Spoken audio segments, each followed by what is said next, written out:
The humans can influence the monsters now. Mm-hmm. Ooh. That was in King of Monsters. We are live, by the way. What? You just want me to go? Hey, it's the pre-show where we talk about what we're going to do on the show. We're going to talk about some news and comics later. We're not brought to you by anything.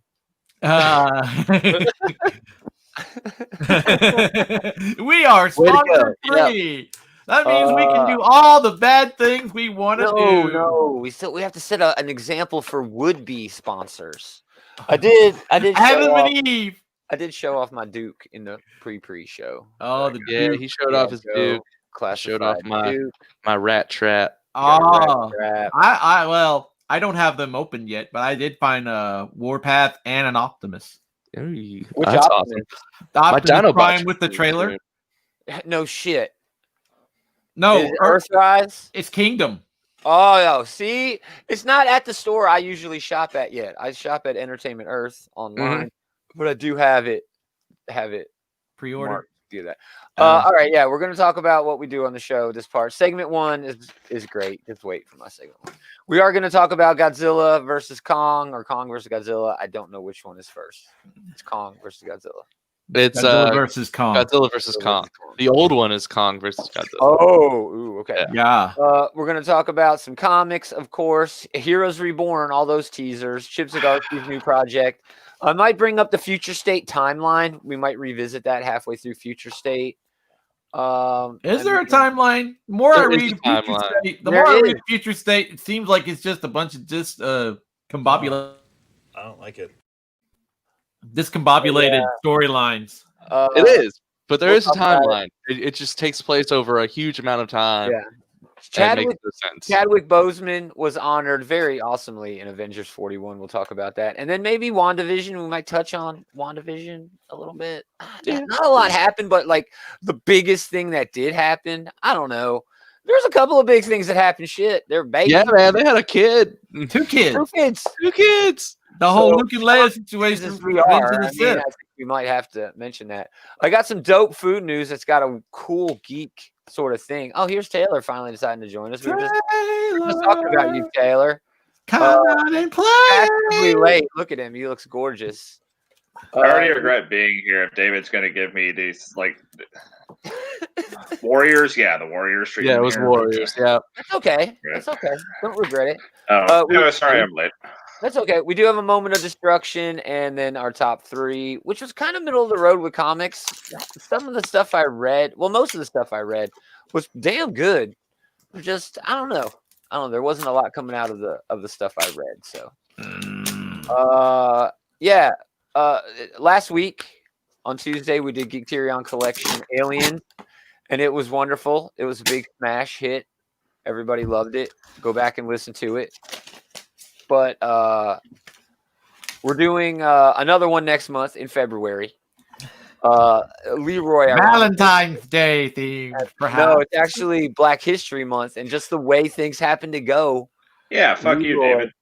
Leroy. Yeah, fuck Valentine's. I don't love nobody.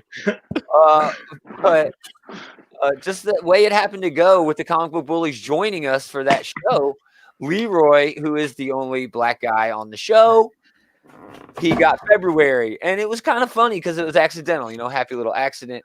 But he has promised to pick, quote, the blackest movie ever. I don't know what that means. I don't know what that means either. I don't know what that means. I'm excited. I'm patiently waiting. I want to see what it is.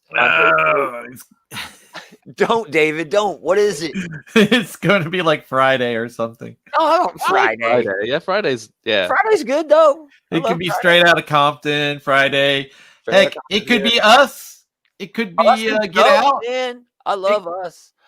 Anyway, the 26th, this coming up Tuesday, our next top 5 is going on. It's Star Wars movies. Mm-hmm. I have my list all done. I might need to move some things around a little bit. So it's not all done. No, it's not all done. You gotta tweak it, Gomer. So you lied to us instantly. I did. Well, wait till the show and see how there's 11 movies to choose from. I mean, it's going to be a lot. There's not, like, in some of the movies, like, if you picked them, you're just categorically wrong. So it's not that much. But you already have to eliminate 4. Well, Like if anybody has if anyone has Phantom Menace or Attack of the Clones on their list, they shouldn't be making this list. I tend to agree with you, but Phantom Menace, dude, there's a couple of great scenes in that movie. Now, this is pod racing. Stitched together by all kinds of bullshit. 2 scenes don't make a whole movie. It's good, though. It's really good. It has a rad fucking lightsaber fight at the end. The music is all on point. The pod racing is so great, though. It is. Anyway, we'll talk about that. And then February, we're going to do another top 5. It is top 5 comic book runs. Oh, cool. The store. Writer. Right? That's how we have to do this, right? We should distinguish between writer and artist, or... Artists are going to swap out a lot more than writers are. So especially in modern comics. In modern comics, you never have the same creative. Like something like Bendis and Bagley doing Ultimate Spider-Man for 100 issues. That was the last time I can remember. Yeah, that's the last time I can remember like an artist writer combo going that long. Yeah, exactly. Most of the other ones you'd have to go back to like Lee and Kirby or like Walt, or if it's like Walt Simonson where he's doing both, you know. Sure, and I don't know if you have to go that far back. I think since the 2000s anyway, when things really became when comics really became like a writer's medium instead of an artist medium, they treat the artist kind of like shit, you know. If you pull an artist off of a book in a run and replace him with a temp artist, or even if it's just for a single issue or 2 issues, what you're saying to the main artist is your work is great, but not great enough for us to skip a month and not keep up with your schedule. And then you're telling the temporary artist, yeah, your work is great, but not great enough for a whole run, just an issue or 2. That's shitty, man. You know, because what you're saying is, no, the writer is more important. And I think the audience is more important. And as a member of the audience, I would rather see consistency when it comes to story and art. I don't necessarily blame them for wanting to get a book out every month, though.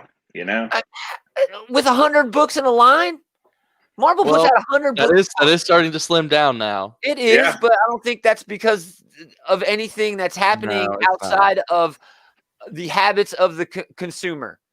And it's possible that those tactics in making sure a book got out every month, switching out an artist, inconsistencies in the books, is what led to people not buying the books the way that they are selling them. I don't know. That's a different here. Maybe, but that's hard to say. It's hard to prove. That's one pillar in the criticism. Yeah. So, it's going to be... It's a valid criticism, sure. Man, I got some great ones for runs. I think, I don't know if we should limit it to like one franchise, one character, one sort of, title even maybe, or... I don't think so. I could fill this thing full of 5 X-Men runs. Are you kidding me? I could. Well, I think for this first one... Oh, you're saying like best runs now. Well, I'm saying the list itself is like we can in the future do best X-Men runs, do best. Yeah.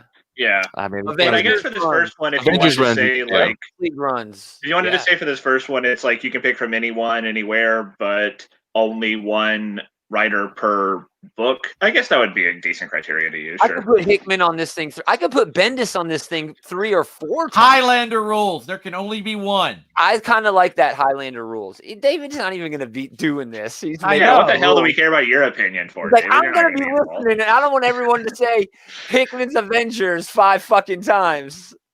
We could easily end up saying Hickman's Avengers 5 fucking times. Bendis' Spider-Man run. Bendis' New Avengers run. Bendis' run on Jessica Jones.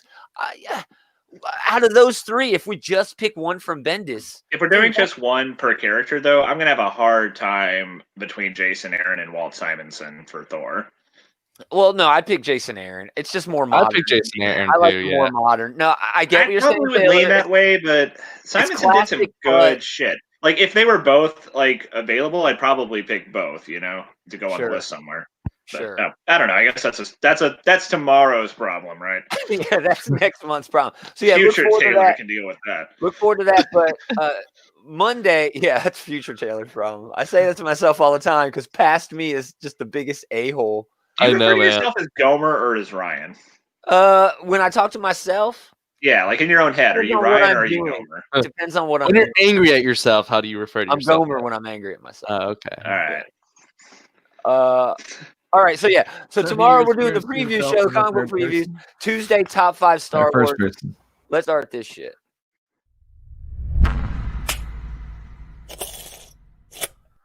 You're probably just as bored as this dude. Somebody wake up Hicks. I hope we don't get called out. Now, if you're asleep on the elevator ride to hell, that's not a very exciting poster.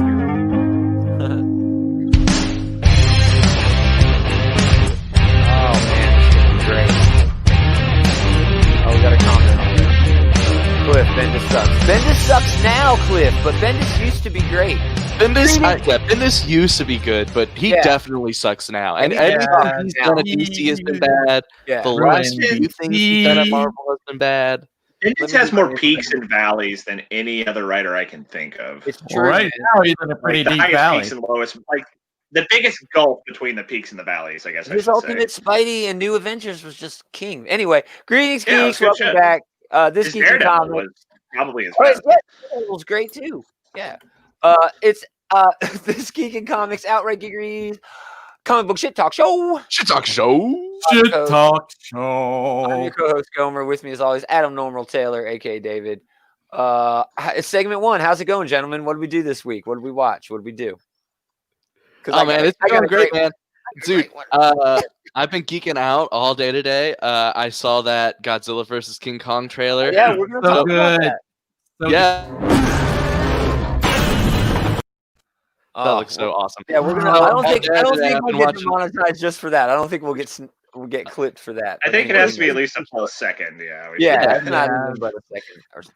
But We'll talk about yeah. that. We'll talk about that news. I've been geeking out all day. I've been watching a bunch of old Godzilla movies. Watched the old King Kong versus Godzilla.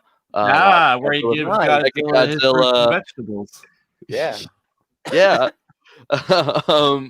all kinds of shit, man. Organized my comics today too, which was long overdue. You did what? He organized his comic books. Oh God, I know it was a stat.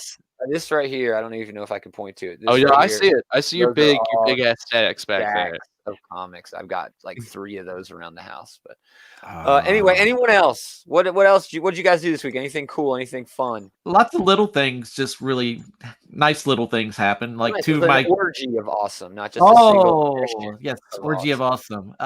Two of the Kickstarters that I supported last year, they arrived last week. Oh, finally! Nice. Yeah, so now I've What'd got you like get? 4. One of them was these giant dice, 6-sided dices that are gelatinous cubes. They can stand in for gelatinous cubes. We actually that's talked cool. about those when you originally ordered them when we were still doing this show the other way. Yeah, they arrived last week, and then I wish game. you had a freaking camera or something so you could show them off. There's a picture of them on my Twitter. Oh God, That didn't do us any good. Twitter. That don't do us no good. We're not going to go do homework so that we can look at your dice, David. What's your Twitter, aka David? AKA David. Yeah. All right, let me go find you. I'm Uh, not good with Twitter. And the other what was the the second Kickstarter one? arrived is a game called Sugar Heist, which is kind of similar to Exploding Kittens. Nice, nice. Is it by the same people who do the oatmeal? I don't know. I'm not familiar with this particular game designer. I thought it was a pretty cool one. And I've got like 4 other Kickstarters out that I'm supposed to get. You were a little addicted there for a while. I remember you saying you had to sort of cut back a little bit. Yeah, I cut back, but I still have stuff coming in. It's like I was addicted. It keeps reminding me how damn addicted I am. Dude, remember when? Dude, you've got McDonald's on your thing. What? Oh my God. It's not even the top story. He has to dig through Yeah. your Twitter. It's not that far down. Oh, there they are. There they are. I got them. Hold on. Such a pain in the ass. Oh God. Anyway, David, I hope remember you're last proud of year? yourself, David. Remember last year we were gonna go see Supersonic or Cybertronic Spree. Yes. Yes. Well, they've rescheduled. They've rescheduled. Yes, but this was before COVID, but the venue was damaged by the tornado.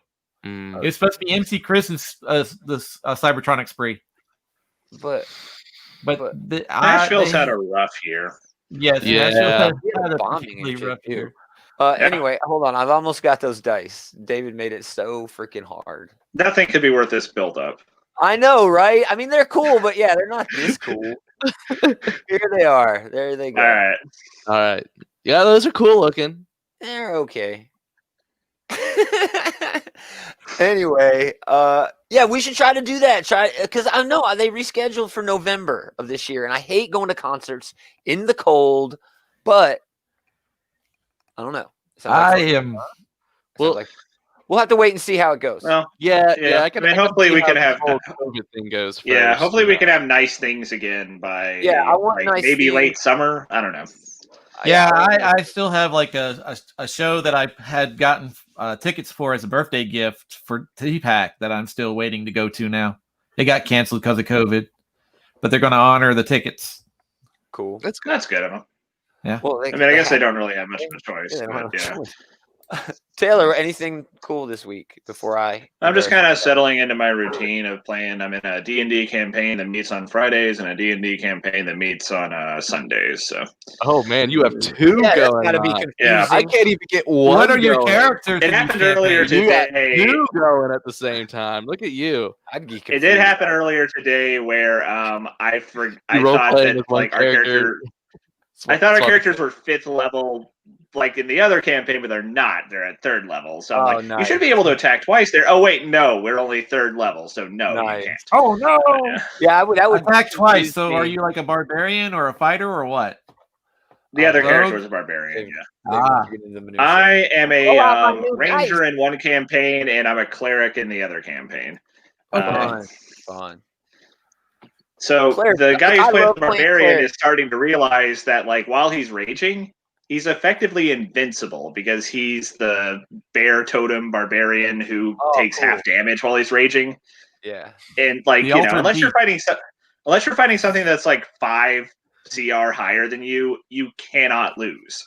Yeah. The amount of damage they have to do to kill you is like not an achievable amount of damage.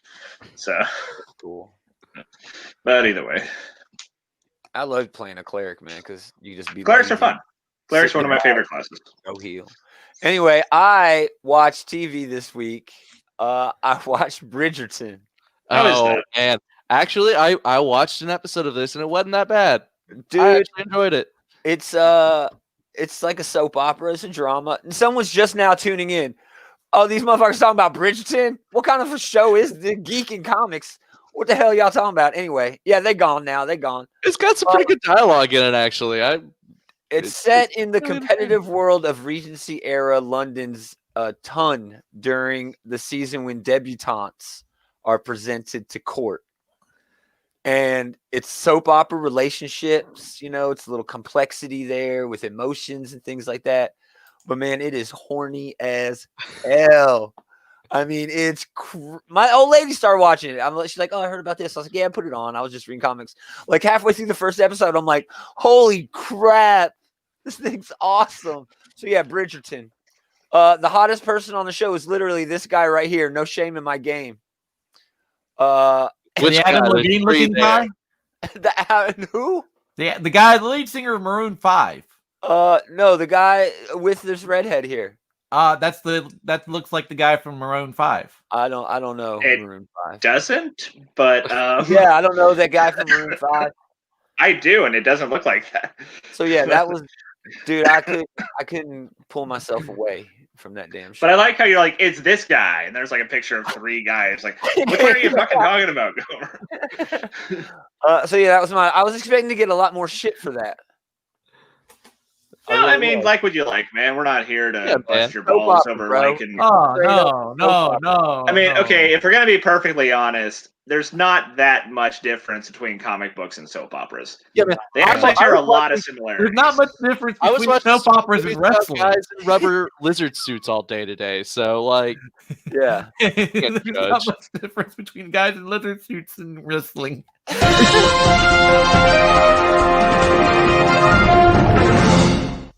All right, in the news, Bigfoot fights a lizard. Now we're definitely demonetized because I did it again. He did it too long that time. It was twice as long. Bigfoot fights one of the reptilian rulers of England. Godzilla vs. Kong trailer dropped today. I didn't get a release date because I'm stupid. They didn't put a release date. March 29th, I think it was. Yeah. That's late, man. Oh, is Mortal Kombat February? They actually moved it up Mortal from Kombat May. February. And the best part is it's going to be available on HBO Max too. HBO Max. They're also doing it in theaters, but I think it's unlikely that theaters will. Well, unless you're like vaccinated by then, which by then, I don't know, maybe some of us as individuals would be by then. I don't know. Honestly, this is one of the few movies that I would like to see in a theater, just because it's so big and loud. This is a movie where, like, I hope that they maybe re-release it in theaters later on. Yeah. Like after things are gone, because this is definitely a popcorn flick in every conceivable way, you know? Yeah, I like how Taylor mentioned something that's sort of ancillary to this, but on focus, really on point, in my opinion, when it comes to movies. Theatrical releases. All of these movies that are getting theatrical releases now should stay in theaters until theaters open. All right, this should be the fucking bait. All right, be safe. Be, aware that there's a pandemic, a murderous killer pandemic going around. But you've got to throw these theaters a bone. And I'm not even a theater guy. I literally hate going to the movie theater. He does. I hate it, dude. He really does. But I know people love it. And I want them to go. And I want them to have a good time. And I will go to the movies if it's a big deal. Endgame was a big deal. Black Panther for me was a big deal. Yeah. Godzilla versus Kong. It's a big deal, man. To see it on the big This is one of those screen, movies like where, said. like, not just like this, like being hit by like the scope of everything with like the size and sound of everything, that would really help this movie. But it's also one of those ones where I would enjoy the shared experience. Like, like I want to be in like a crowd when like Kong like drop kicks Godzilla and everyone can be like, shit. Dude, he got Stormbreaker in that trailer. He got Axe. He's gonna have something because otherwise that's kind of a mismatch. There's a whole theory going on about Thor that. shows up, okay, and says no, Kong, and he throws his Stormbreaker, and Kong's like, Avengers assemble. Like I would love it. I think Disney and they all kicking ass. If it like grows in his hand and like Kong catches it, and then Kong's like, and then Thor's like, hey, Godzilla versus Kong, that Kong did use lightning. Oh my gosh, David's gonna pull out some continuity. Dude, this movie ain't about he does have lightning powers. He does have lightning powers. I mean, okay, so if this is like OG King Kong versus Godzilla, like I know that Godzilla won in like the old one, or at least in one of the versions of the old one. That is an urban myth version. Oh, Godzilla won. My mistake. But on paper, Godzilla should wreck King Kong. I mean, he's got to have something to fight like atomic breath with, Dude, yeah. It'd be like Superman fighting Spider-Man. But this trailer looks pretty rad. Superman gonna kill him. Yeah. Yeah, I mean, as much as I like Spider-Man better than Superman, but no, he has no business fighting Superman. He wouldn't stand a chance. Yeah, at all. But like, you're still a human after all. Well, Kong is smarter than Godzilla, which is what the main thing that he has. Oh my gosh, he's gonna help. He's utilizing tools. He's utilize tools. He can utilize strategy. In Skull Island, Kong was using ships as weapons against those skull runners or whatever they're called. He had like the propeller chain on a chain. Dude, literally, that was pretty rad. He has Stormbreaker. I don't think he'll be using yachts to hit. Yeah, we were just saying he's using tools, but like, well, they already gave me a kaiju getting hit by a ship with a Pacific Rim anyway. He's gonna Thanos his ass. But like, okay, so I will say though, like, you should have gone for the head. It is a good thing that like all the human drama of these movies is kind of a secondary concern for me, because I don't know what the fuck happened between the last movie and this one. Where like Godzilla Millie Bobby Brown is now, back. I was like, oh yeah, she was in that movie. Yeah, she was. Yeah, she's in the trailer for this one. I know, that's what I'm saying. It reminded me that she was there. Yeah. She specifically said that like something is like coercing Godzilla into being a dick now, even though he was like the good guy monster in the last one. So I don't know what the hell's going on with that. But honestly, who cares? You know, that's not. Yeah, we're here to watch WWE Kaiju. Okay, that's what we're here to watch. All right, Man, there actually used to be a real show of that back in the day. I remember I used to watch Saturday morning cartoons. And Kong says, "Save Martha." Yeah, save Mothra. Save Mothra. Whatever. I do think something like that will happen, though. I do think they'll end up teaming up. Why did you say that Kaiju's name? Oh yeah, I totally agree 100% with you, Adam. Somebody posted a poll. What do you think's going to happen in whatever? My reply was get wrecked. Macho Man and Hulk Hogan, the Mega Powers shaking hands. Mega Powers, yeah. That's exactly what's going to happen. They're going to end up. It's going to be the Martians or some shit. Well, okay, so at the end of King of the Monsters, they were teasing those asshole guys making like mecha. Yeah, not necessarily Mecha King Ghidorah, but just like they had Ghidorah's one head. Yeah, what the hell else are you gonna do that besides make Mecha Ghidorah, man? Or part Mecha, like a cyborg. Dude, there's not enough Mecha. That it would be completely machine. It's like the T-800. They can clone parts of it and make the mess of it Mecha Ghidorah. Like, they can do whatever they want. But people want to see Mecha Ghidorah. That's what they're gonna do. Yeah. So maybe that happens, and King Kong and Godzilla have to team up to fight him. And then in King of the Monsters, they demonstrated that they could kind of influence the monsters by that transmitter device. The next movie has to be Destroy All Monsters. Yeah, it's gonna be Monster. It's gonna be Monster League, where Godzilla and King Kong go and recruit Mothra and all these other ones. I really want to see a Biollante. Yeah, they're gonna go. I would love to see another I'm just picturing. Like, I don't know if we will see one. I'm here to talk Biollante makes like most sense in like the Legendary Universe. Is another one of those Toho monsters that could transition over. Any flower? It's a hybrid. It's a hybrid, rounded story. The Biollante story is.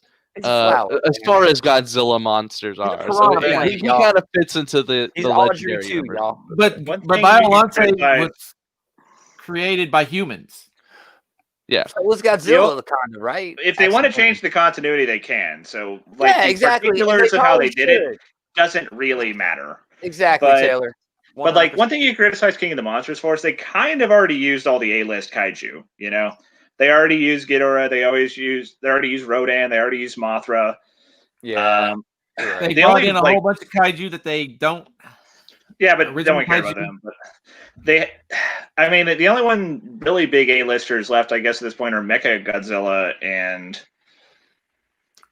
Destroya, I guess. I don't know if it's easy to count the A-list. He's not really that. I mean, he had a really good movie, but I don't know if he's one of the more popular ones.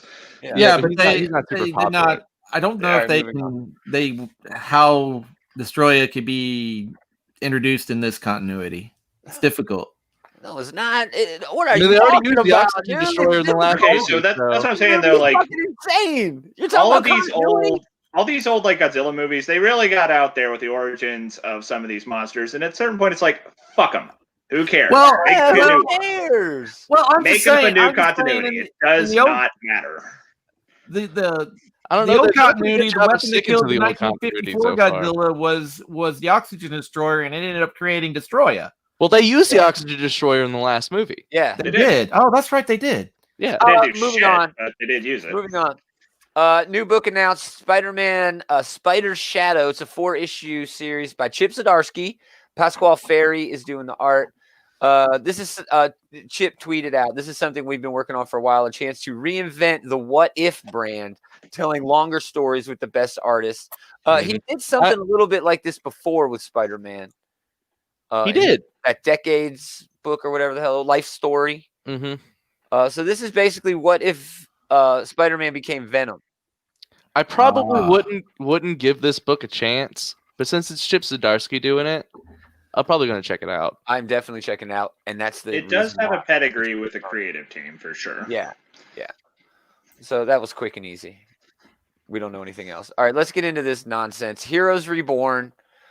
We got a bunch of teasers to look through. The original one was like this 90s thing with Liefeld and Jim Lee taking over all the books, and it ended up being bad. No, it was bad, but Onslaught killed everybody, and then Franklin created a pocket universe where he brought everybody back to life. And anyway, I doubt this is that.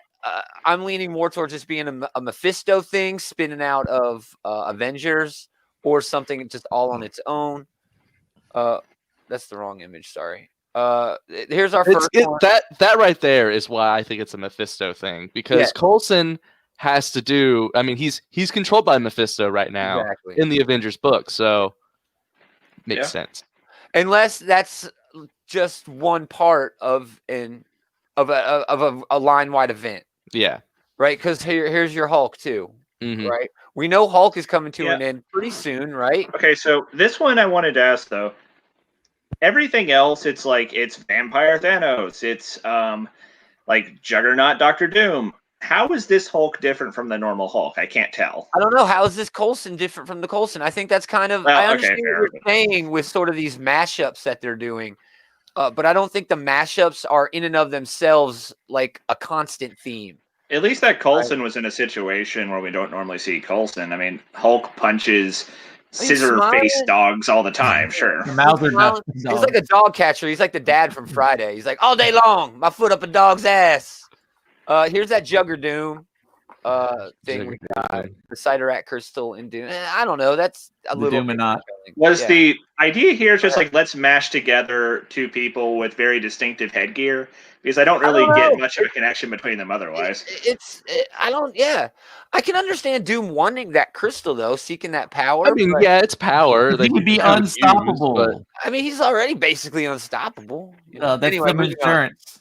We do have a Wolverine thing here, themed. Alpha Flight behind. Alpha Flight. That looks like Weapon X Wolverine with like a skinny Doctor Strange and a. Who is that Doctor Strange? Does anyone have any? Is that idea? Shaman or someone?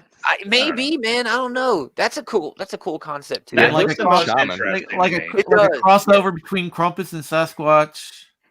Yeah, right. That does seem the most interesting to me too. The Alpha Flight one. This is weird. This is Peter Parker. That's just the title of the image. It looks like Peter is not Spider-Man. There's not some other hero in New York, and he's just taking pictures. Again, I have no other thoughts on that. I have no idea. Flash Thompson. He's dead. Is he though? He is in Venom, but no character is permanently dead, right? So. Yeah, no shit. Well, yeah, but this is straight up Mr. Fantastic and Ben Grimm. It's Reed Richards and Ben Grimm. But they're in SHIELD uniforms. And outside of the 42 prison that was made famous in Civil War, that was their prison for heroes. That could be an interesting idea right there.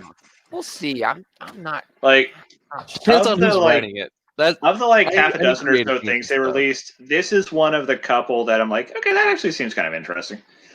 At least it's familiar. You know what I mean? Where gives you an idea of what it is. Yeah. Next one. Okay. Now, if you look at this, right? So you did say Vampire Thanos. I definitely understand that. But look at that gauntlet. That's not a gauntlet. Those are rings.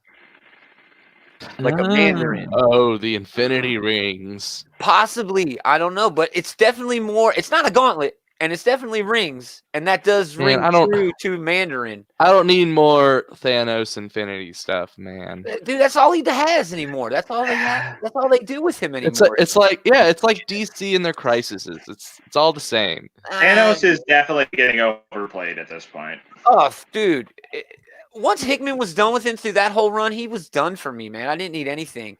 Lemire and Cates did some actually really good stuff to him, but all it did was retcon, all of the stuff that had come before. If that's what you need to do to make your characters cool, I'm okay with it, but there's a point where you have to stop. All right, and this one, I don't even remember what this one was called. Wanda. That's Scarlet Witch. But it also looks like so is this supposed to be Scarlet Witch and Green in like Jean Grey mashed together? It might be Scarlet Witch. Or is that like the Enchantress? It looks more like Scarlet Witch and the Enchantress to me. It looks like some Enchantress there. So I heard somebody say it looked like it was the Scarlet Witch and Quicksilver together. I could see that too. Yeah, I could see that too. Maybe, yeah. Yeah, but I don't know. She's definitely running there, so that. Yeah, she's definitely. Yeah. She's got a weird running pose. Yeah, she's high legs. You got to put those knees up. put Yeah, she's in high legs, but her body is like tilted off She's leaning into it, bro. Yeah. She's leaning into it. It's like a turn. She's doing a turn. I'm Anyway, that's all we know spellcasting. about Heroes Reborn.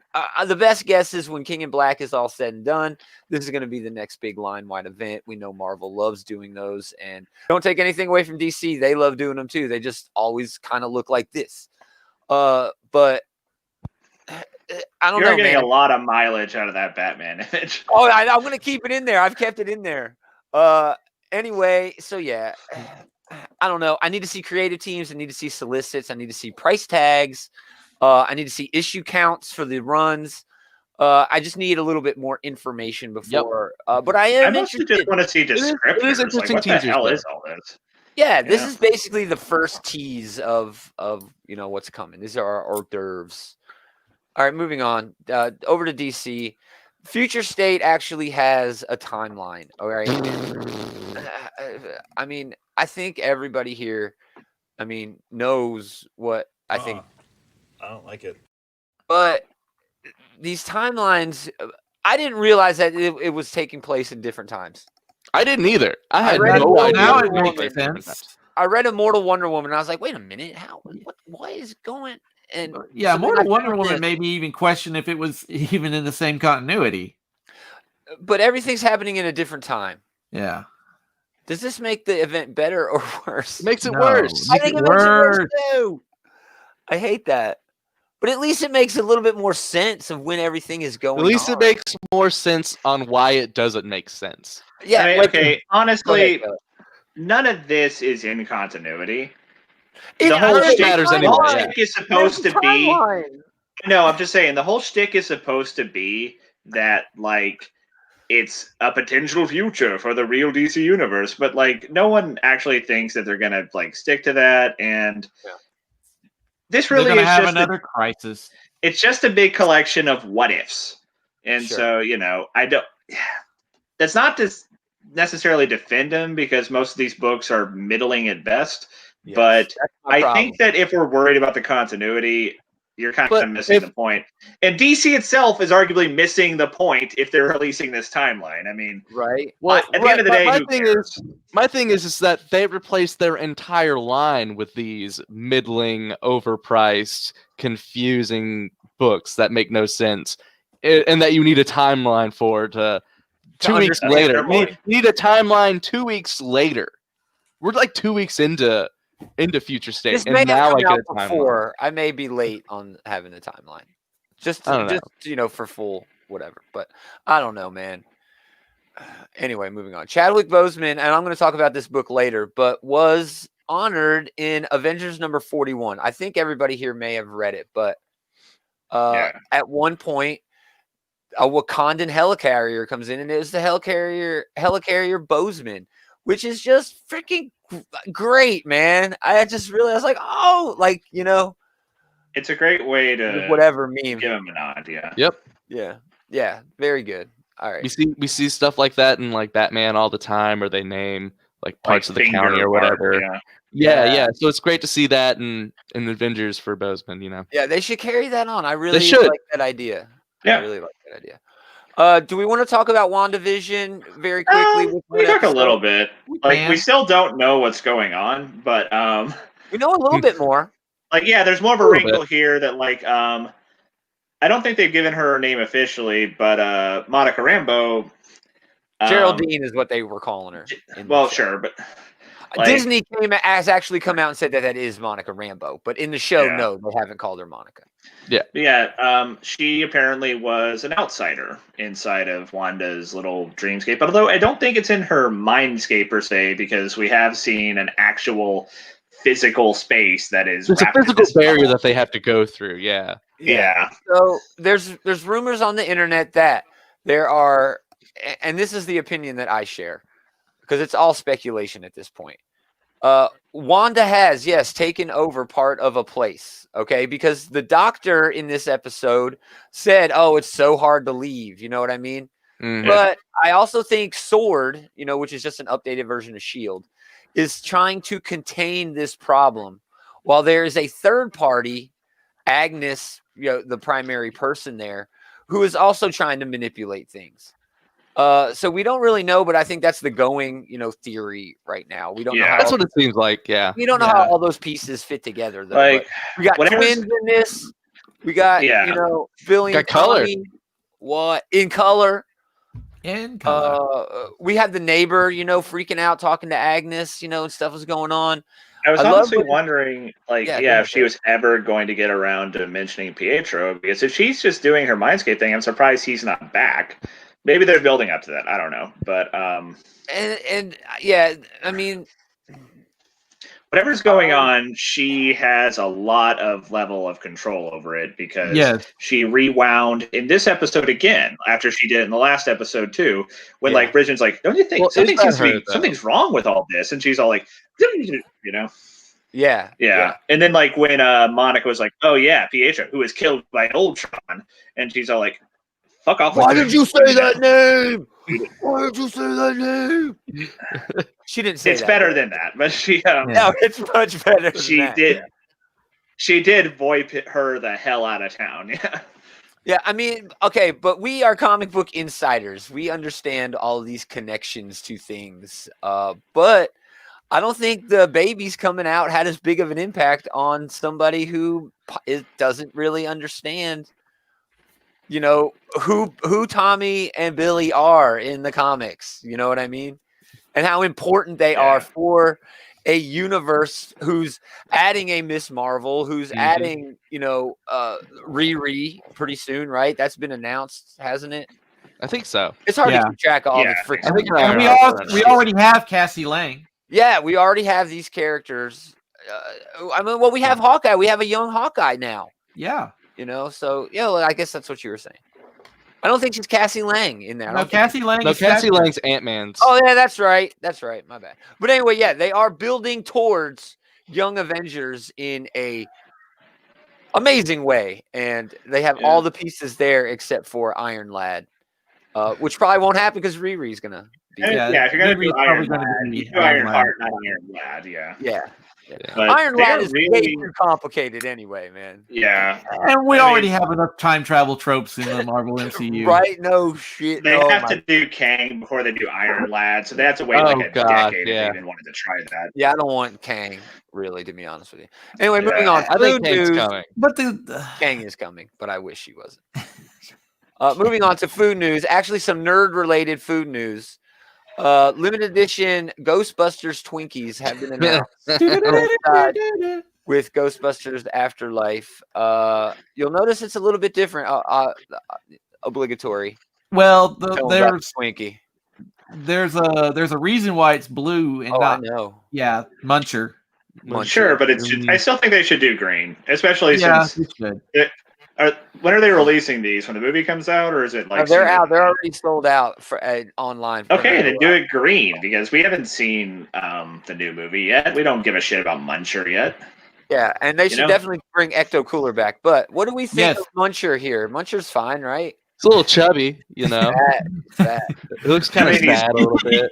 He looks like one of those mutants from Total Recall. A little bit, yeah. You're not. He looks like Guado. You're saying he looks like Guado? Yeah. In a tummy, induced tummy. Yeah. I don't really have an opinion because it's just fat blue Slimer. I don't. It's just Slimer, dude. I don't know anything about him yet. It's just Slimer. But Twinkies are gross. Blue Slimer. Y'all. Twinkies are fucking nasty. Gross. They are. I think I might have thrown away the moment of destruction, dude. Oh no! Looking for it. He destroyed the moment of destruction intro. Layers and layers of destruction. Man, you spent all that time bitching about uploading all those pictures and stuff. Autobots transform. My bad. I found it. All right, we got a moment of destruction with some Transformers. Man. Transformers number 27. Brian Ruckley, Fico Ossio. Our boy Fico Ossio is back. He made this book look pretty. He did, from Revolution, Ares and Revolution, and I think he did the first strike. It was Transformers versus the Visionaries. Visionaries. Visionaries. So I had some trouble following this one, man. It jumped around a whole lot. So I had a problem following this one because it was a bunch of no-name characters that we really didn't. Well, I know who they are. They're like it's like Team Stream, which is the group of Decepticons that, or not Decepticons, but like Risers. The Risers. They're the ones who killed Brainstorm in the beginning, I think. Yes. Or whatever. They're attacking the moon in this, which is occupied by Huffer. What is it? Huffer, Gears, Lancer, Cosmos. No, Gears is there, not Cliffjumper. Cosmos, yeah. It's Lancer, Huffer, Gears, Cosmos. Yeah, those are the guys who are there. Yeah. They're pretty funny. They're having some okay times. Yeah. Trying to escape, trying to stay away. Yeah, they get attacked by this Team Stream, which is led by a bunch of no-name Decepticons. They have Astro Train. But then Skylynx is bringing reinforcements to help them out. Right. Yeah. And he brings Springer, I did follow it. Okay, it was just boring as hell. Yeah, it was just boring as hell. And then once they all got there, they had a big old fight, you know. Yeah. The Risers end up getting away, and then all the rest of the Autobots decide, hey, maybe we should go back to Cybertron now, except for Cosmos, who hangs behind, and he sends an invite out to blast off or something. Yeah, I have that here. Some great art here too. If you'll remember, there was what was that single issue where he was Cosmos and Blastoff were having like this pen pal sort of relationship. Yeah, they're pen pals. It was almost like what was that? Seattle, Sleepless in Seattle. It was a little bit. It was freaking wonderful. I loved it. But some great art again by Fico Oz. This is my favorite part: Skylynx and Astro Train. Oh yeah, and the cover for this issue was fantastic. Yeah, I don't have that. I got this. This Astro Train cover.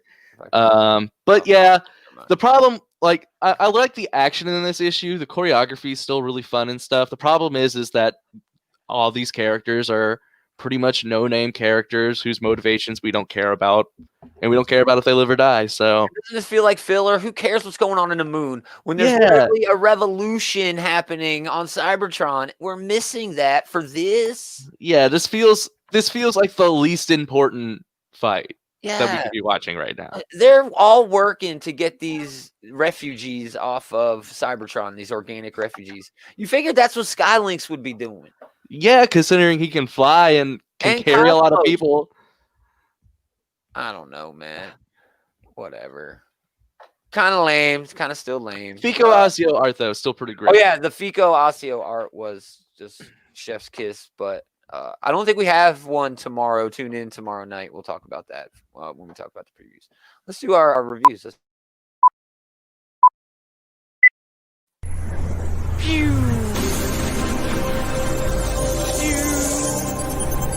Adam goes first because he missed. He missed last week. He was tardy. Tardy's when you're late. He was absent. I was. Yeah, sorry. Yeah, absent. listen to the teacher down there. Yeah. It's two demerits. All right, I'll go first. So, got a couple honorable mentions. Avengers 4 number 41 is one of my honorable mentions. I won't get into it because Gomer's going to get into it later. Oh, man, but it was a really fun action book. So good. Sorry. Yeah. Then my other two, Cable number 7, with Duggan and Phil Noto. It seemed like it was just wrapping up a couple of old plot threads from an arc before.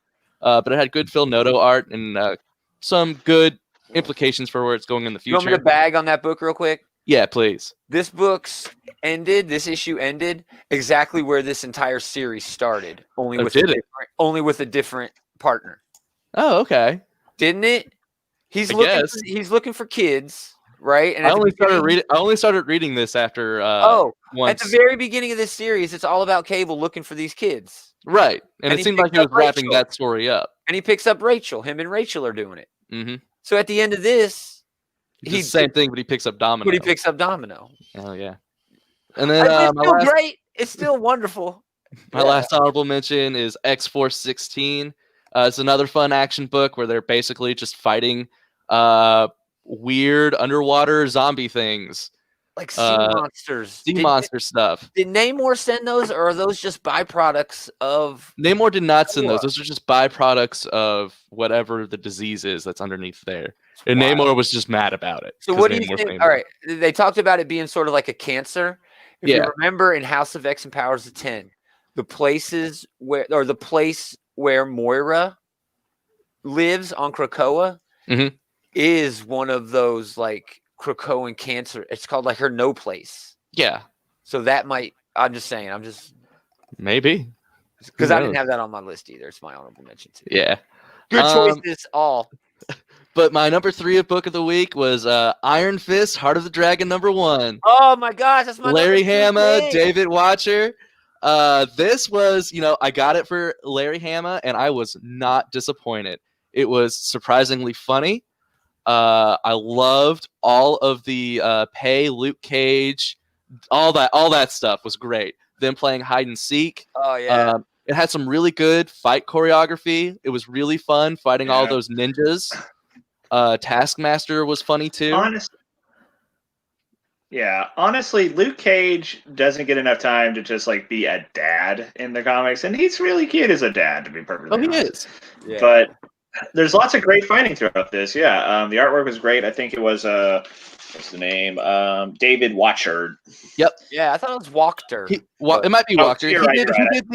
He did the last Iron Fist and Luke Cage, or Power. He did the last Iron Fist and Power Man and Iron Fist art. It was a very limited series, but yes, he was in on that. This seems to be a continuation right from the last Carrie Andrews run too. It's got a lot of elements from that. It does. It has a lot. Yeah. I didn't read that, but I did read the old Matt Fraction Immortal Iron Fist series, and there's a lot from that pumping up in here too. That's what I love about Hama.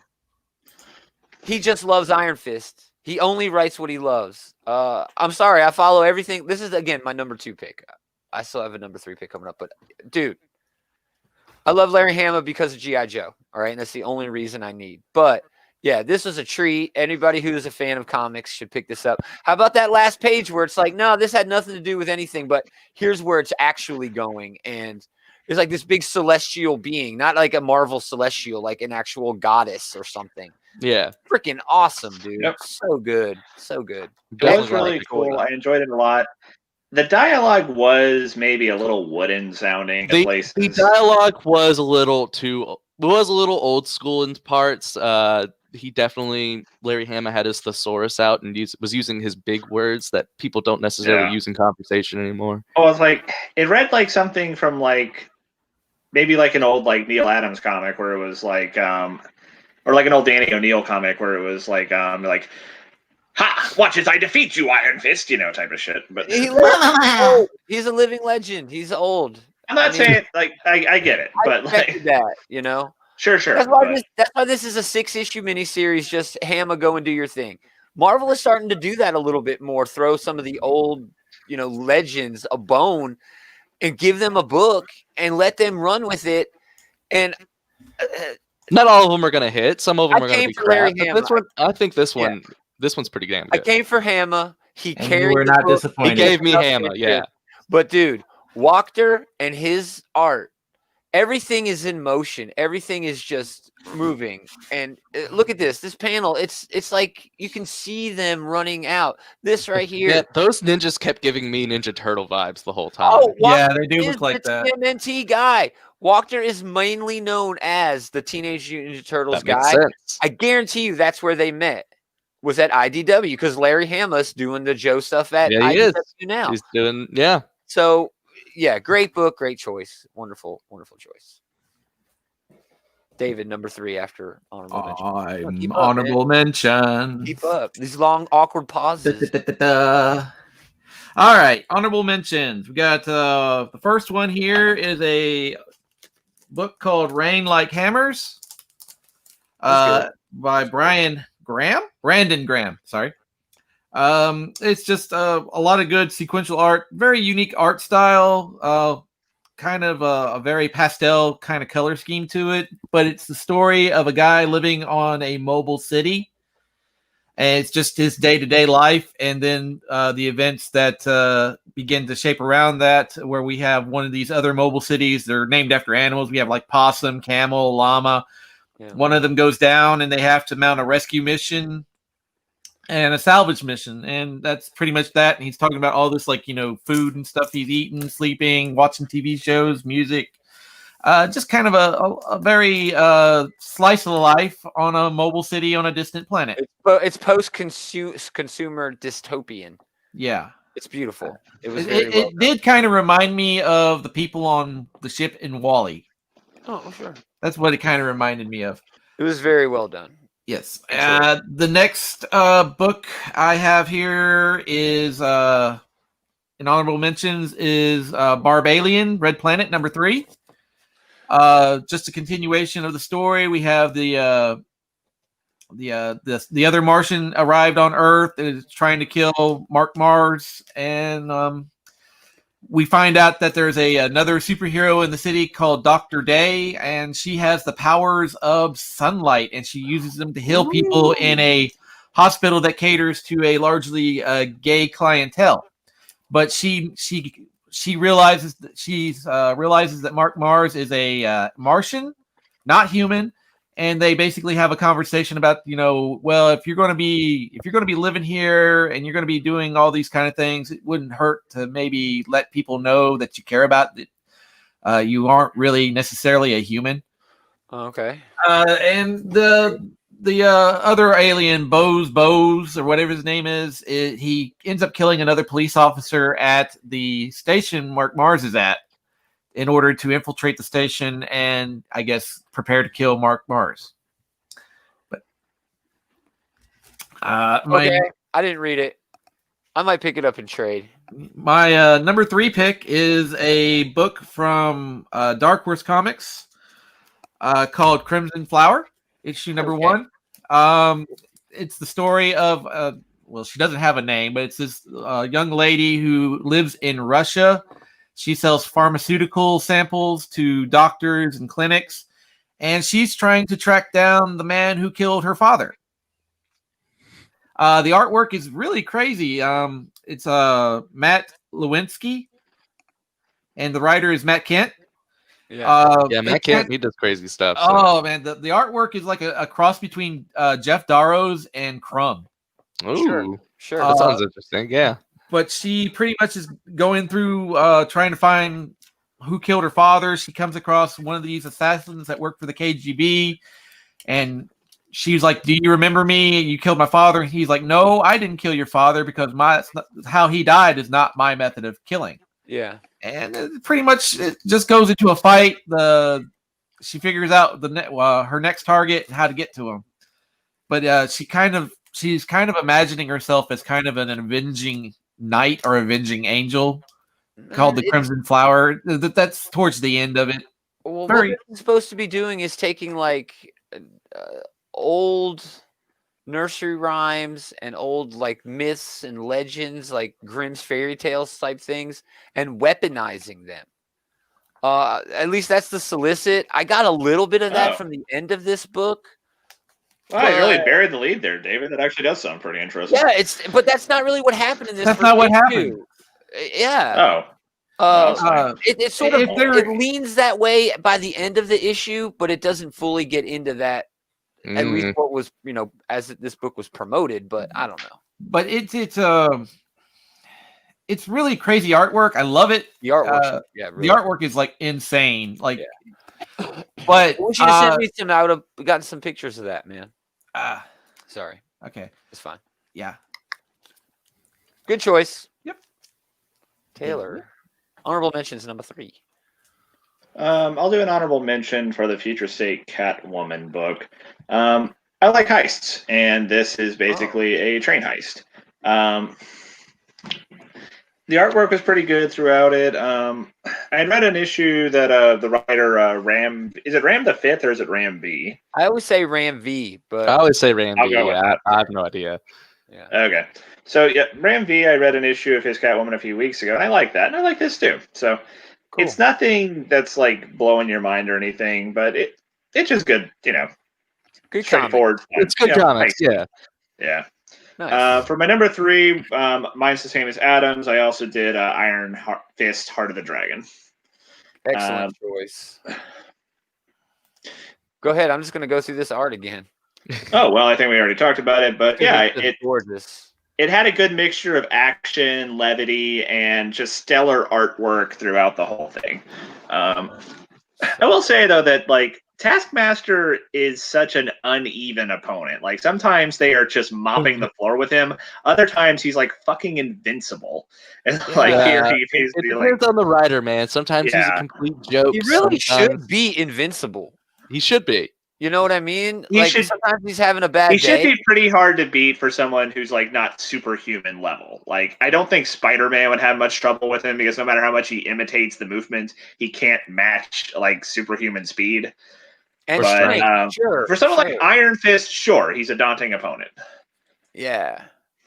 Because all Iron Fist got is I can punch real good. You got the Iron Fist. I can punch real good. He shouldn't be able to imitate the Iron Fist, but most of what Iron Fist does is just like straight up like kung fuing people. Like the Iron Fist doesn't seem to actually. I don't even remember him using it this time. Yeah, he used it a couple times. But whatever. He did, but like they didn't like make a big thing of it. No, they didn't make a big deal out of it. He didn't like sit there and conjure his Iron Fist for like a page or something. Yeah. Anyway, all right. Oh, yeah, number 3.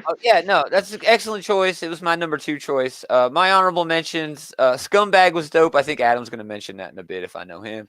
The X books were brilliant as always. But for my number 3, I picked Stillwater, number 5. This is Chip Zdarsky and Mike Spicer. It was a good book.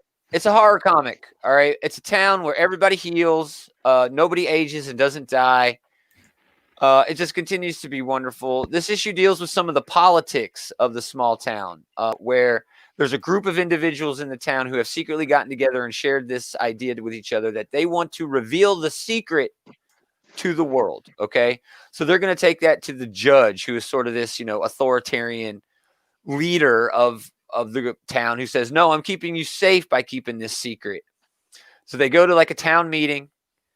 And they bring it to the judge, and the judge is like, nah, to hell with you. You're all wrong. And they're like, no, judge, we want to do it. And the judge is like, bailiff, clean the courtroom. And he just starts shooting everybody because they're all going to heal. Yeah. Oh, it was so freaking good. It's like Chip Zdarsky's just like, what would happen if everybody could heal? And this dude, just really well done. But you'll notice this guy in the middle. He's the doctor in the town. He's sort of the leader of this rebellion. Once most of the people who either have not been shot or shot just lightly, I guess, make it out of the town hall, he blows himself up, man, vaporizes himself and whoever happens to be close. I guess he was hoping it would be the judge. So that, the secret could come out. Watch that not kill him, though. Watch him still there be like his charred remains still be there, like twitching or whatever. Oh, man. There'll be Skeletor at the end of Masters of the Universe where he pops his head out of the water. Right? Yeah. I'm anxious to see what happens next. In a horror book like this, with this premise and this writer, you never know which direction it's going to go. But the book continues to entertain, man. I am really, really enjoying it. So there's also this little side story where they're hiding bodies and, doing all this underhanded stuff. There's also, I think, a team of ex-Marines led by one of the cops in the town who snuck his Marine buddies into the town, and they're kind of hiding out without anybody else knowing. So things are really moving in a direction, all based around a town where nobody ages and nobody dies. So that's my number 3, Stillwater, number 5. That first arc should get collected soon for. It should be, yeah. It's getting $10. there. $10. Yeah, $10. Can't beat Image, man. Adam, all right, I'll give it a shot. Yeah, number 2, I got King in Black. Number 3, man. Johnny Cates, Ryan Stegman. This is another just a good action event book. Ryan Stegman is killing it. He's knocking it out of the park with this art, and that's really the best thing I can say about this book, because all the stuff that's happening in this book is stupid dumb, but in a good way. It's so dumb. Dude, Dylan's catching Captain America's shield. Yes. Because there happens to be some venom goo on it, and he can control the venom goo. Iron Man has an extremist dragon that he uses to infect a celestial. One of two celestials. One of two, so he can have his own extremist celestial fight another null celestial. No, it's an extremist venom celestial. Okay, it's 2 slashes.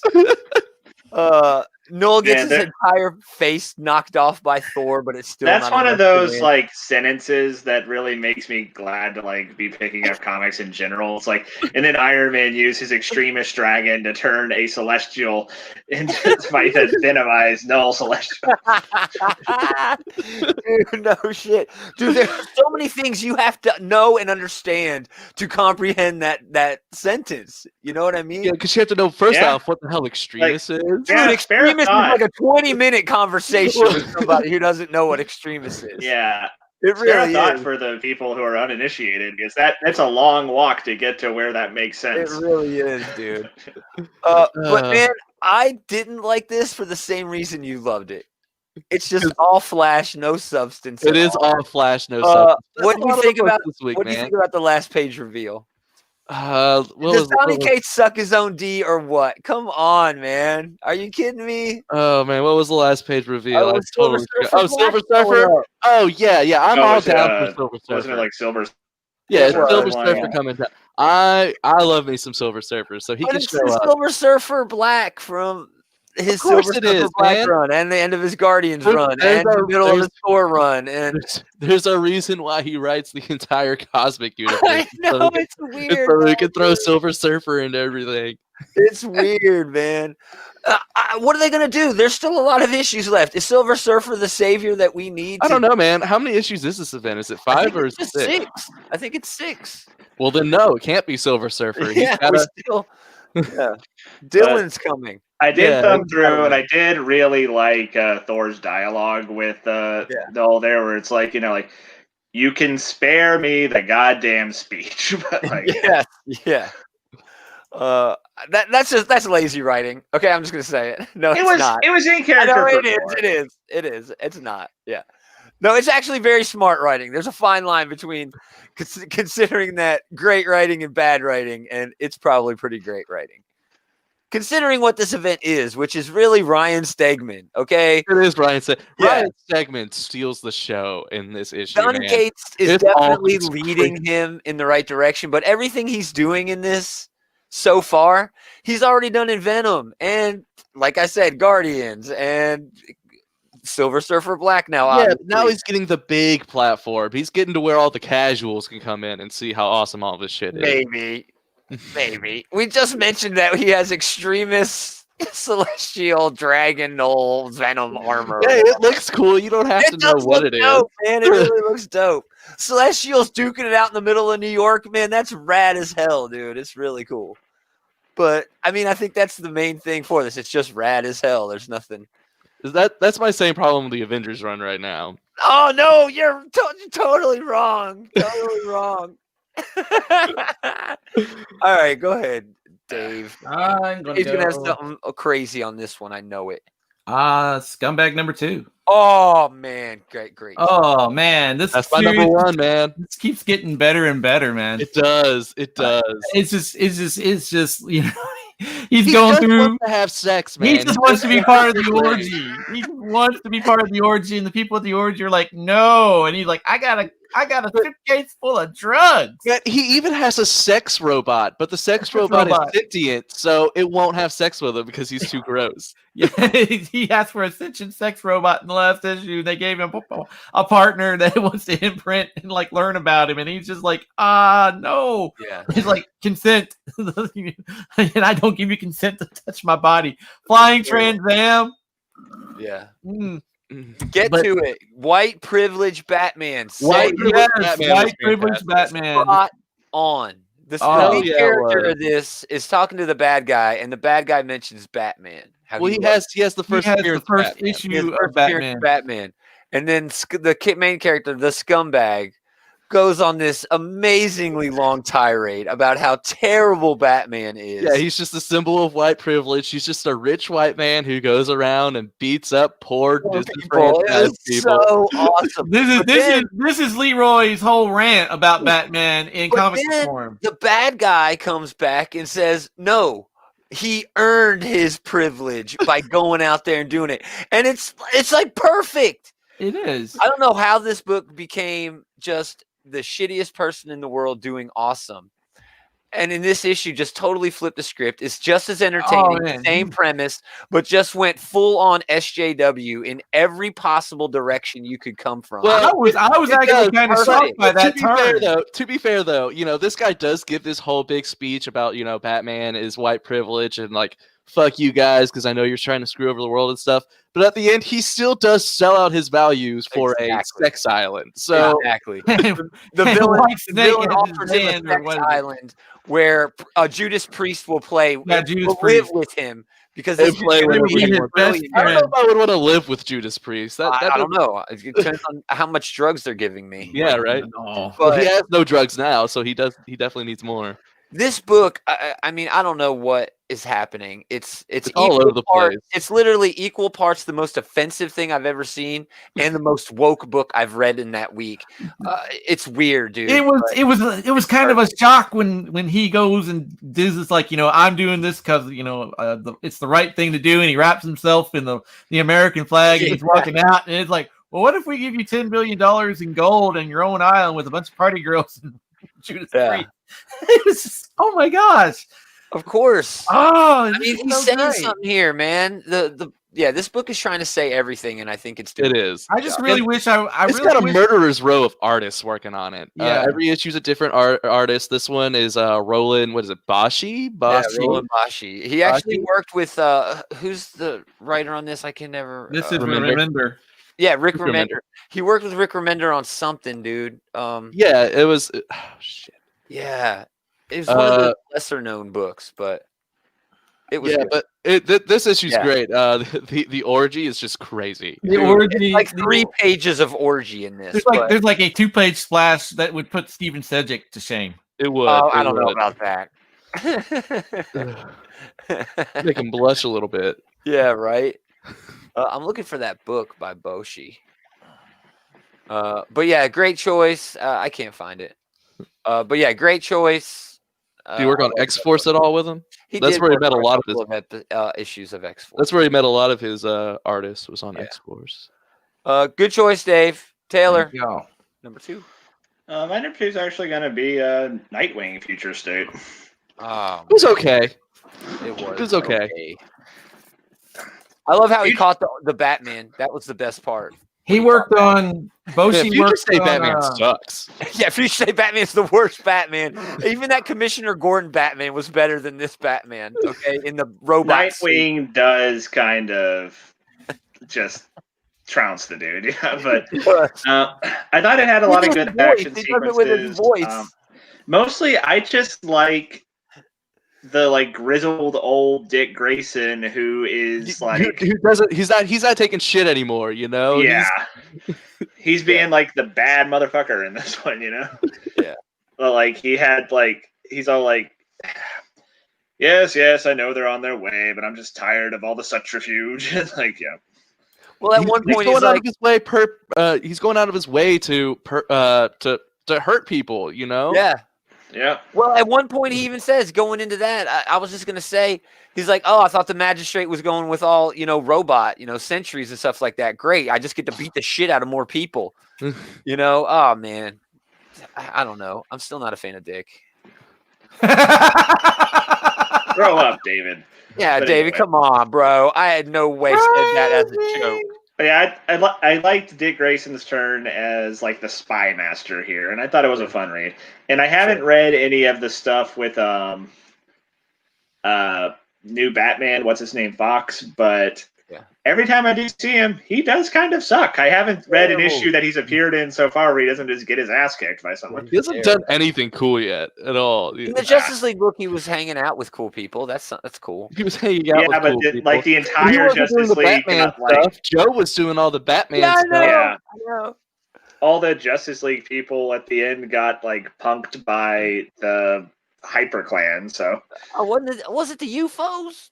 What were the UFOs in recently? The UFOs were in Immortal Hulk, and they are Marvel, not DC. Oh, that's right. Idiot. Weird how I got those two confused. Weird how I got those two confused. Are we up to number 2 for me? Yep. You already said yours. Mine was Iron Fist. I just want to show off that amazing art again. That's an AHA cover, by the way. I couldn't find it. I wanted it badly. I got the last one. Oh, you son of a dude! How did you? You were probably there before me, though. So that's actually. I don't know how. Yeah, I looked through the stack.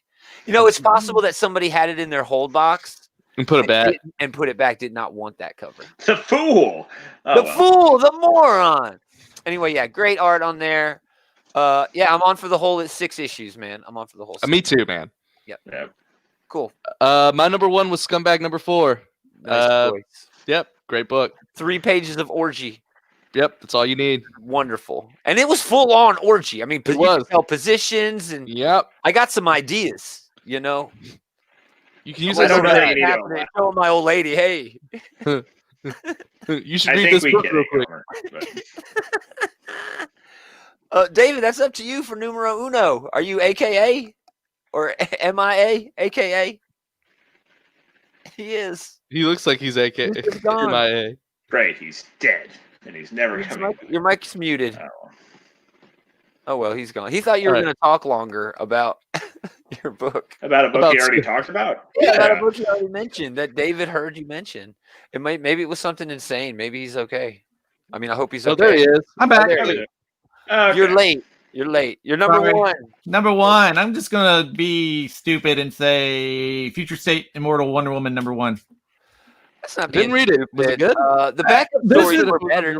This is probably the best. One of them ones that was gone by the time I got there. This is probably the best of the Future State books that I've read, and I loved it. That's not saying much. Well, they've all been pretty bad, but I actually kind of really enjoyed this one. It had a great dichotomy between what Diana was trying to do and what Darkseid was doing.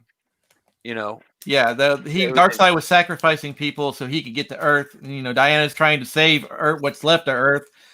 Swamp Thing is residing on Themyscira. But she starts off by visiting the Batcave, and I didn't, what I said before about not even wondering if this was even in the same continuities because it just seems disjointed. Because now that there's a timeline, it kind of makes sense now, but I didn't realize that it was that far out into the future, apparently. Was she imagining Bruce there, or was it like a Last Ronin sort of? I'm not sure exactly. Maybe she was able to conjure up his spirit for one last discussion or something. And how's Santa Claus Superman in this? He died already. How's John become Superman if Kal-El is dead? I don't know. Or is that John? That's what I was saying. I don't know if if it's the same continuity or not. I didn't know. I was like, I couldn't tell either. That's the problem with one. I couldn't tell. Yeah, but I overall I really like the story. I don't like it. The interactions between the remaining Amazons, Swamp Thing, Darkseid when he arrives, and she's willing to sacrifice so much to try to save what's left of Earth. Is this the one that had the Cassandra Cain backup story? Yes, I believe. Yeah, that was dope. That was actually pretty good. That was dope. And the Nubia backup story. I didn't read the Nubia backup story. But apparently there was something that forced all the Amazons off of Earth, and one of them remained behind. And now she's come out of hiding to take up the mantle of Wonder Woman. And that's worse. I'm not sure who that villain is. I'm not familiar with her. I'm not sure either. This Future State's just. But of the Future State books, this one is the one I like the best so far. That's not good. Okay, that's not good. Thank you. My number 1 is Avengers dude, I'm so excited about Avengers that yes, you can go. Is yours not Avengers? Well, how can it not be Avengers? That's my number 1 too. So. I knew it had to be. This is it's the principle of the thing. You didn't even. You're right. It is. I apologize. This is all you need right here for this to be the best damn book of the week. Yeah. Black Panther is a pimp in this, dude. He's awesome. Jason Aaron, way back in Secret Invasion, Jason Aaron wrote a Black Panther tie-in to that, and it was really damn good. And so it's been clear for a while now. Jason Aaron knows how to write the hell out of Black Panther. Yeah. Like he knows how to make him a bad motherfucker. His internal monologue in this is perfect. His dialogue with the Phoenix of 10,000 BC or whoever the hell she is in the white hot room is just amazing. Man, the fact that Aaron I love the night white hot room in the book is amazing. That's old school deep cut. I love the whole Nighthawk Black Panther fight where they're sitting there talking shit to each other the whole time. Yeah, I like the whole thing where they're like having like a political measuring contest over who can like influence like politics more. Yeah. But yeah, it's like they went back. Oh well, if you do that, then I'll do this. And Black Panther's like, well, I knew you were gonna do that. My favorite part about this whole issue, though, is when Hyperion gets the power of the Phoenix and he has to quit because he gets too many feelings. He starts seeing the world through different points of view, so he has to quit. Yeah, perfect, dude. I love the whole thing. Like, perfect. He was getting too woke and he couldn't handle it. But exactly, he was too woke. He couldn't handle it. That's on top of that, Shang-Chi beating Superman without moving a finger was pretty awesome. Well, if you look at the Phoenix Force, the way it works with it, yes, it enhances your physical ability, sure, but it's all about the brain. It's all about oneself and knowing. And Shang-Chi's perfect for that with the way he's. I can totally see Shang-Chi coming out of the end. With the Phoenix Force. Yeah, I mean, dude, he's doing so much here. Look, she's like, "Oh, I'm gonna kick the shit out of this dragon." She's like, I don't give a shit about this little kid, but I am going to beat this dragon senseless. Or I guess he's a dinosaur. Whatever. He's a dinosaur, yeah. This one was great. The eye said, oh my gosh, I see the death of every person who's dying in the moment. But this, I think, was my favorite one. Oh, yeah? Red Widow and Howard the Duck? So stupid. Where's that first one? Oh, here it is. When Luke Cage was going up against, I don't even remember the dude's name. American Eagle. Yeah, how he said he wants, that's just perfect. He wants the Phoenix Force so that he can help his tribe, his nation. Just, I mean, it's so good. And all of these were done with one page. Like, here's the fight, bam, one page. Here's another fight, bam, one page. Great artwork. The art like spot on. This has been a really well put together tournament arc. It's really cool seeing these different personalities clash. It's really cool seeing the different ways in which people are winning their fights. Like, it starts off really cool with Black Panther versus Man-Thing, and like Man-Thing's go to the, I'll just do the touch thing, and Black Panther's like, I ain't afraid of you. But like, yeah. The one thing I might have a problem with, does anyone else have an issue with the way Namor is being depicted a little bit? I fucking hate Namor. I have always hated Namor. But he is my least favorite part of any book that he's in. But he still has this certain I didn't care for Namor. He is a little extra petulant, I will say. Yeah, dude, he's a little always an asshole. He's always an asshole. He has a regalness to his assholeness. He's reserved. He's like Dr. Doom. The way he's an asshole for a reason. There's always a plot, a plan, or something. Now it just seems like he's desperate. Now he's just like a whiny little baby. He's just complaining he can't get anything to go his way. That said, though, I always thought Namor was an asshole, so I didn't notice the difference. You're just a hater, and that's not a fan of Namor. You're allowed to be a Namor hater. I'll fully admit I drink the haterade for Namor. That's the way he's always been written. He's easy to hate. He's this pompous, regal asshole jerk who just so happens to be in charge of 3/4 of the most important planet in the whole universe. But he does the same thing to the X-Men as he does to the Avengers, as he does to, this stupid team that's hanging out together. It's just a silly team. Wolverine's got some great talking in this. He's like, I don't care who gets the Phoenix. I'm going to murder you.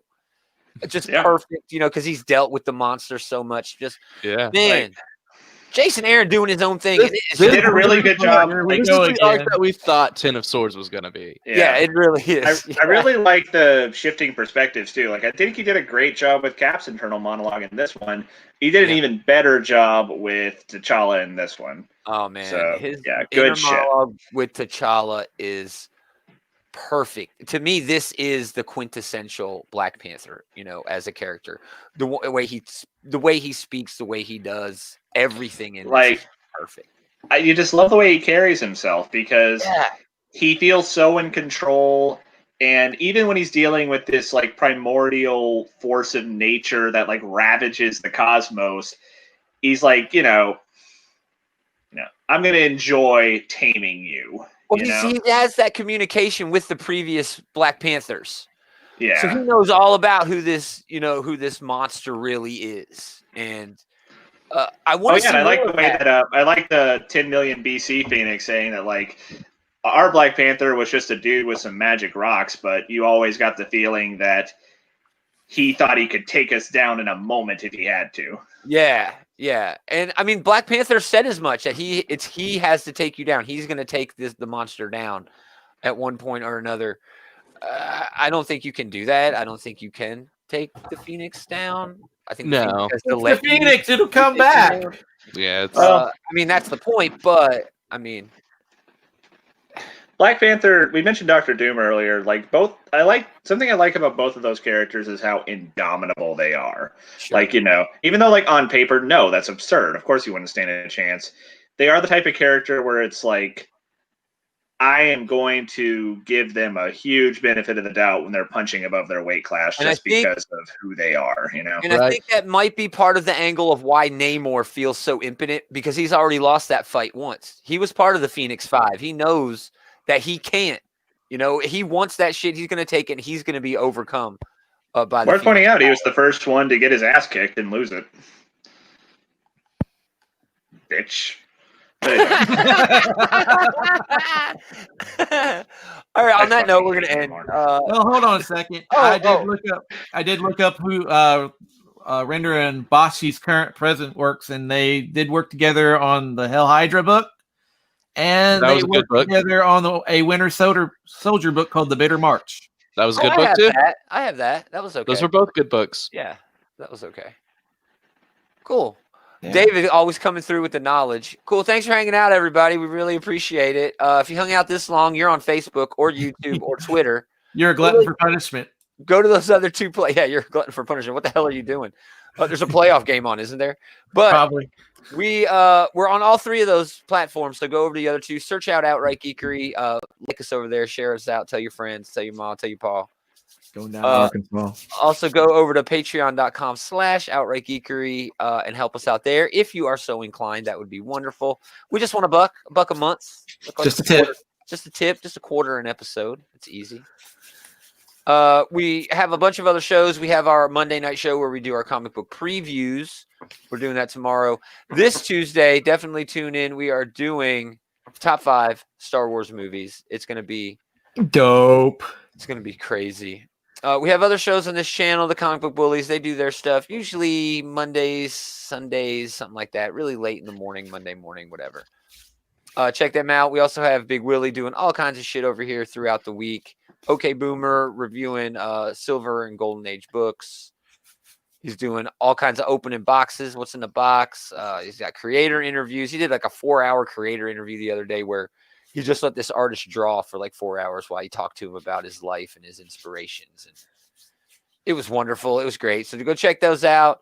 Yeah, what else we got? So many other shows. We're going to do a Geekterion collection sometime in February, another top 5 in February.